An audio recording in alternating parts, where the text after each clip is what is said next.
speaking. Hello, Pat. It's Neil Waters here from the Thylacine Awareness Group of Australia. Oh, hello. I wasn't sure whether I would ever get any response. I don't quite know how those things operate. But thank you very much for calling. That's all right, mate. Pat, for the sake of getting your stories, okay if I record this conversation? Oh, yes, that's fine. Yes. Awesome, no worries. Look, I got the email, I think, a day or two ago. But I've just... I think I only sent it yesterday, so that's Yeah. what I mean. It was amazingly quick. Oh, well, that's good. Anyhow, good to hear from you. Yeah. Thanks for coming forward. My initial thought, I'd only ever heard you reacting to thylacine sightings, but the other day I heard a report of a big cat, and I thought, maybe I will let you know. So, yeah, thanks very much. I appreciate it. No, that's all right, mate. I don't get a lot of big cat reports, but, if people contact me and they've got information, I'm more than happy to talk to them about, whatever it is they think they've seen. I try and stay on track with thylacines because obvious reasons, but, I do get some strange stories, I must tell you. I'm not surprised. A lot of people just don't believe it. No, of course not. The thing I found is that, I was a sceptic as well. I was a surveyor up here in northern New South Wales, and me and my survey team, we did a lot of rural and mining sort of survey work, and a lot of it was out in the sticks. Yep. And the things we came across and saw, people just didn't believe. Now, And, this area that this is you're... one of them. I used to do a lot of work at a place called Emmaville. Okay. And there were stories of Emmaville of Black Panthers and so forth, and I used to think, it's obviously pub talk, gets the conversation going, and that's where I left it. But it's fine to think that until you see it yourself, and then all of a sudden things change. Yeah, the cognitive dissonance has to deal with Once you're a itself. member of that club, you can't get out. Yeah, that's it. That's what I say, actually. Welcome to the club. You're one of the few, That's right, yeah. Now, this area I actually have heard of the Emmaville panther before. Yes, it was a fairly popular thing back in the 1970s. I think there were lots of stories going around about people that had seen what they considered to be Black Panthers at Emmaville and other places around that area. Yeah. And that's why I used to do a lot of mining survey work. So there was you and how many other people there that saw it, mate? Two others. I was the team leader, and I had two assistants, and we all saw it. Okay. We missed it, basically. All right. Well, what actually happened, mate? Tell us your story. What was going on there? We were at this. Terry High is the name of the locality. It's not a town. It's a few properties and a crossroads, and it's a sort of a location that Terry High, and we were doing a rural subdivision there, subdivision of land, and we'd finished our day's work, and it would have been about 5 o'clock. We were maybe 150 kilometres from Inverell where we were working. Yep. And we knocked off at 5 o'clock, and we had to drive home basically. So we were travelling north along a road called Remarka Road, and I know that because being surveyors, things like that. Sure. And the Remarka Road was it wasn't a seal road. It was a sort of a one-lane, sometimes two-lane gravel-formed road along the edge of paddocks, basically. Yep. In other words, it was just a rural track. Anyhow, we were driving along probably about 25, 30 kilometres an hour because it was, it wasn't a good road, basically. Anyhow, we were finished work, we were driving north, and we'd gone about maybe 2 kilometres from where we finished work, and we were all just sitting in the car looking, we weren't talking or anything, and all of a sudden this great feline creature just ran across in front of us. And we were totally dumbfounded. Yeah, as you would be. These things just don't exist. Anyhow, there we were. It was in front of us. And when I say in front of us, it was 12, 15 metres away. If we'd been going faster, we would have hit it. Yeah, okay. And anyhow, it wasn't running. It was going at right angles from our right to our left. Okay. About 12 or 15 metres in front of us. And it was, it wasn't walking and it wasn't running. It was, all I can think of is to say it was loping. It was sort of, it's hard to describe, but... I know what you mean when you see cats. It was in a hurry, basically. Yeah, it was just bounding along. Yeah, it was going somewhere, and it knew where it was going, but it wasn't in a hurry. Okay. So, what sort of car were you in at the time? Sorry? What sort of vehicle were you in? It was a Toyota Crown sedan. Oh yeah, I know them. Yep. Just a normal car, and I was driving, and I had an assistant to my left, and one sitting in the back seat. Yep, and everybody saw this thing. Well, the fellow in the back seat, he was a pommy, and he said, "Bloody hell," and that's all. That was the only comment I got from him. So he clearly saw it then. Oh yeah, he saw it, but he didn't know what to make of it either. Well, none of us did really, because those things don't exist. Yeah, sure.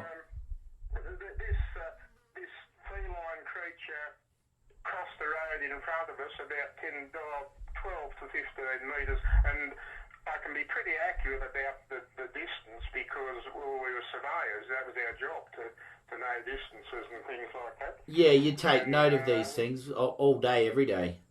Yeah, there's no doubt about that. But we had a perfect profile vision of it for about, maybe 4 or 5 seconds.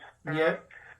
4 or 5 seconds doesn't sound long, but by gee, you can see a lot in 4 or 5 seconds. Absolutely. Now, did it disappear into well, long grass or? No, there was no grass at all. It was just a bare earth with a gravel track going across in front of us, and we saw the entire animal for the entire time. Okay. And it was still daylight? Oh yeah, it was about 5, bit after 5 o'clock, mate, mainly on a sunlight day. Yep. And it would have been late springtime, probably September, October or something. So there was plenty of light around? Oh yeah, it was definitely it was a normal sunny day. So you were heading east with the sun behind you? No, we were heading north. Okay. The sun was to our left. Yep. And we were heading north along Ramaka Road. And we had a perfect view. And when you see something that you have no idea what it is, and you think it doesn't exist, your mind it's amazing what happens to your mind. I'd never experienced that before, but it's quite incredible what you see and what you pick out when you have those encounters. Yeah. That's getting away from the subject, but what I will say is that the animal itself, I know for certain it was a leopard. Okay. And I know that because this all happened back in the late 1970s. I think it was 76 or something like that. Yep. And I was only 28, between 28 and 30 years old. So you're retired now? I was the leader of the survey party, basically. Yep. And what we were doing that day was what we did every day, going out and doing rural subdivisions and rural surveys. And so it was pretty normal for us to do that sort of thing. So what? Anyhow, I know it was a leopard because the shape of it how shall I say it? It was fairly the actual body of the animal itself was fairly broad. It was it seemed to be from its back, from its shoulder and back to the bottom of its belly was fairly broad. Yep. And it was its coat was it wasn't black. It was a very dark brown. Oh, okay. That I can be certain of. And that's what made me think it was a leopard, basically. And we couldn't see any spots, though. Okay, yep. Leopards have spots, but we couldn't see any. And the other thing was that the fur itself was very fine, and it was laying down very, very. It was almost had an oil look. Okay. I remember when I was a young fellow, and my parents used to tell me to put paraffin oil on my hair and comb it before I went to school. A little dabble do, yeah? It had that sort of look about the fur. It was clean, but it was very flat and laying down. Oh, that's interesting. Yeah, but it was definitely brown. It wasn't black. Yeah, okay. So, like a dirty brown colour or a chocolatey brown colour?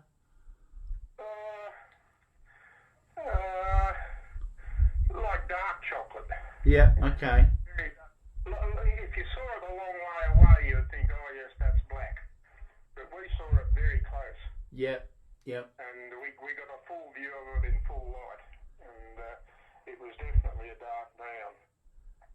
So I don't know what other people see when they see these things, but they often say they're black. But yeah. So, what sort of discussion did you have after that regarding these things? Did you mention it to anybody else? Yeah, so over the years I've mentioned it to a few people, acquaintances, even my son. I told him about it. Yep. And his comment was pretty much the same as everyone else. Oh yeah, Dad, what were you on? You know, people just don't believe it. Yeah, well, and, I say it to them, you can tell that they've dismissed it. Yeah, because they just skeptics.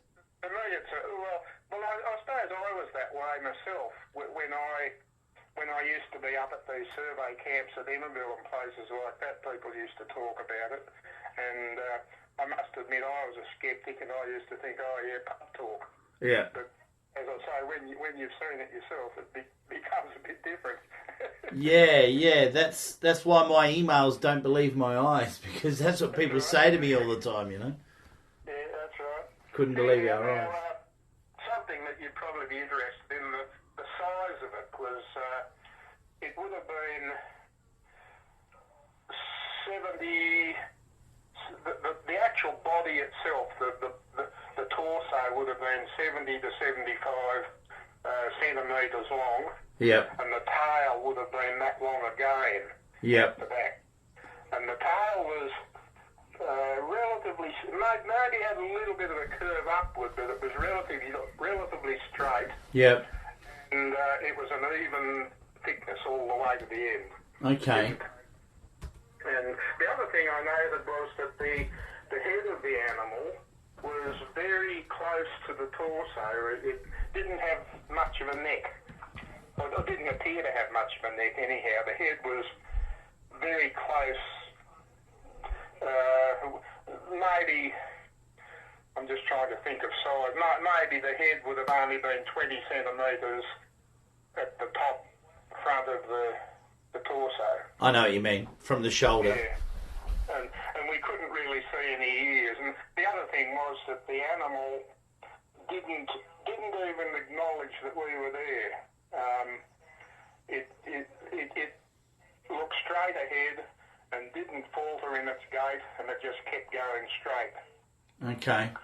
So there was no acknowledgement whatever that we were there. And I suppose that's logical because we're in the car and we're only going slow. Yeah, and it's on a mission and it's going where it's going, I suppose. It's going somewhere, yeah. There was a creek about 100 metres to our left, and I suspect it was late in the day, I suspect it might have been going near the drink or something, but that's only conjecture. Sure. And anyhow, it wasn't scary at all. It was a surreal experience, basically.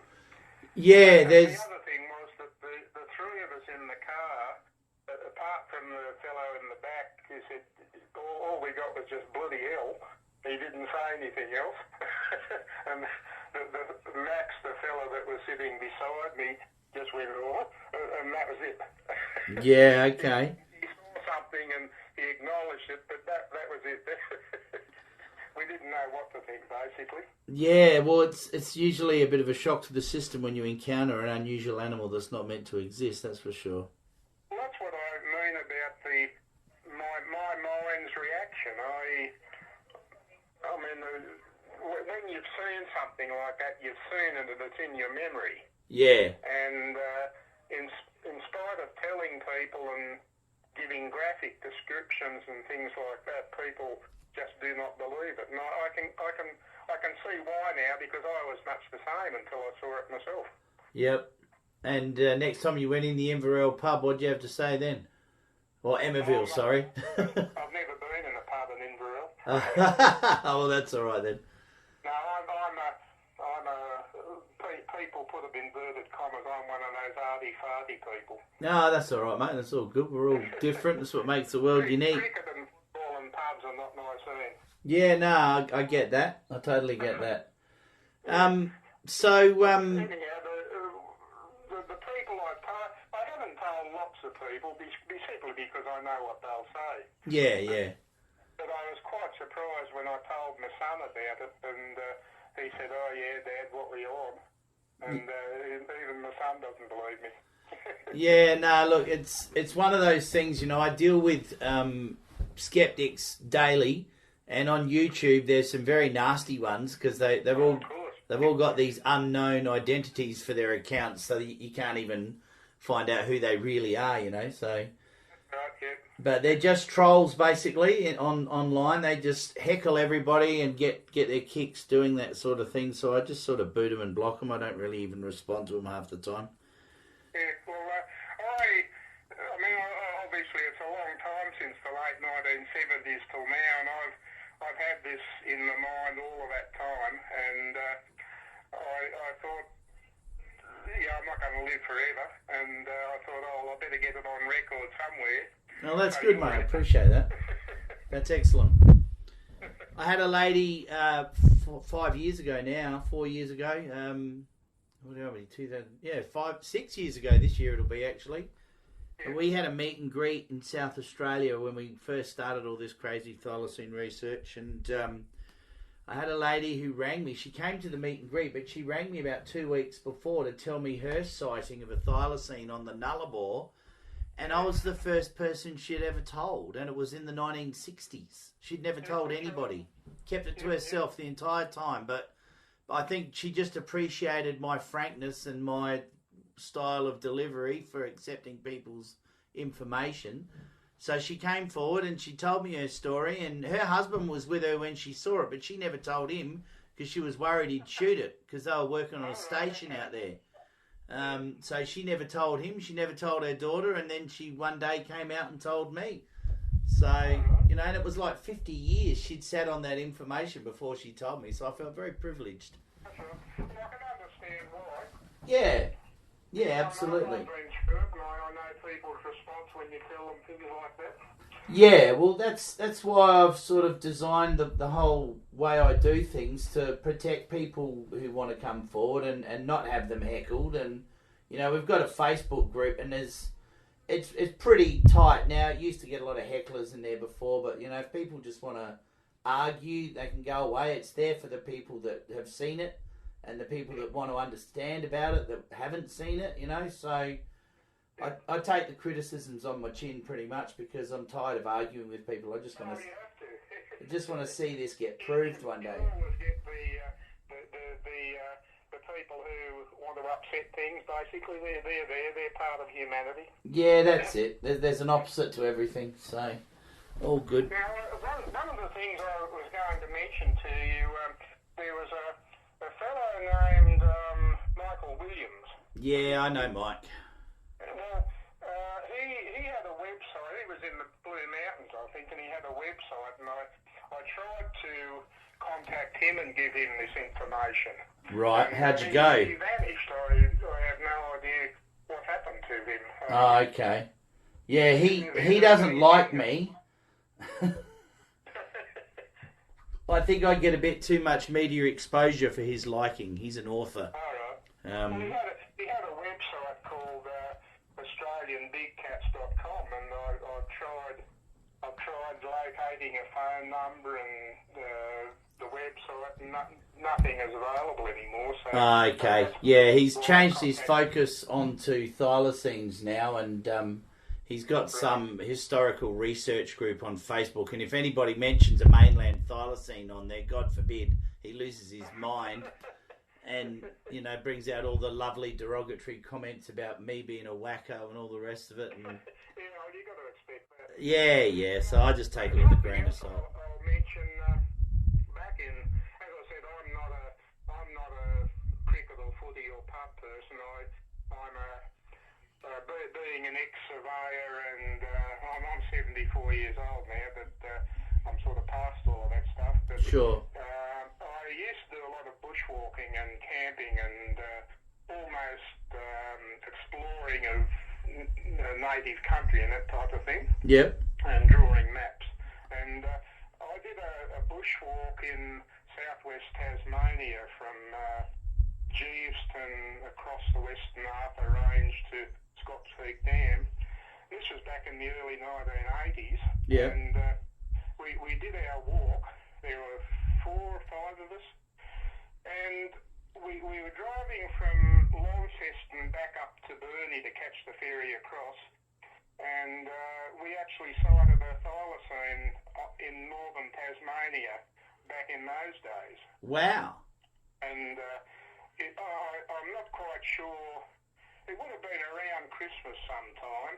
Right. And I think it was about 1982. Yeah. And it was on the road that goes.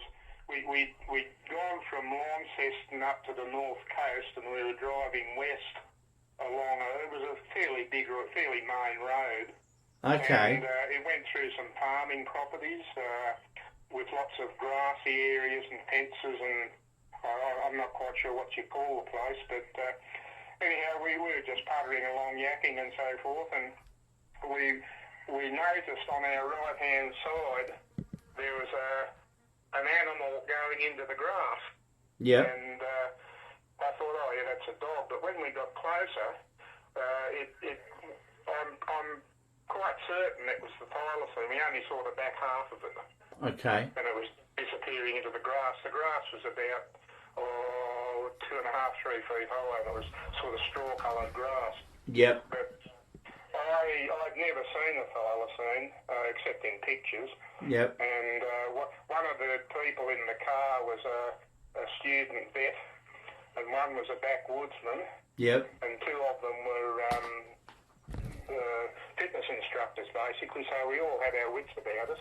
And you all saw it? We were all country people, and we all saw this. And even though we only saw the back half of it for a second, we knew exactly what it was. Excellent. So that was in that area around Port Sorell, somewhere up that way, do you think? It would have been... We went north from Launceston to the coast, and then we were driving west. All the way back to Devonport on that North Coast Road. Yeah, I'm not quite sure what the location was, but we were about maybe a third of the way across the top of the coast. Oh, yeah, yeah. West. And that's where we saw this sighting.